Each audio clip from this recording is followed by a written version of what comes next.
Hi there! In this video, I will give you a quick guide on how to remove the Lovable watermark from your website. So please listen carefully to each step that I will be explaining because I will describe everything clearly so you can follow along even if your screen looks a little bit different. So yeah, first you have to make sure that you have the correct plan that supports watermark removal. It's available only on paid subscriptions, and by the way, this helps you to make your website look more professional and fully branded. So yeah, first open your Lovable dashboard and then go ahead and select your project if you already have one. And if you don't have one yet, then go ahead and create your project.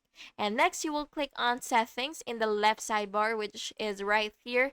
And then you just go ahead and click that. And then here you will see either branding or watermark settings. It really depends on the version or the interface that your Lovable website has. And once you see the branding or watermark settings, then you will just look for for the toggle labeled show Lovable watermark and turn it off.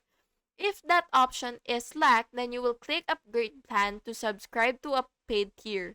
And once upgraded, you will return to your project settings and disable the watermark. And finally, click Publish to apply changes to your live site. And if your screen looks different, check under Settings and then you will see Site, and then you will see Site and Branding instead. Under site, you will see branding. And yeah, you will just have to click that. And that's it. Thank you so much for watching. And I really hope this video was helpful for you. And if it was, please make sure to like and subscribe for more videos like this.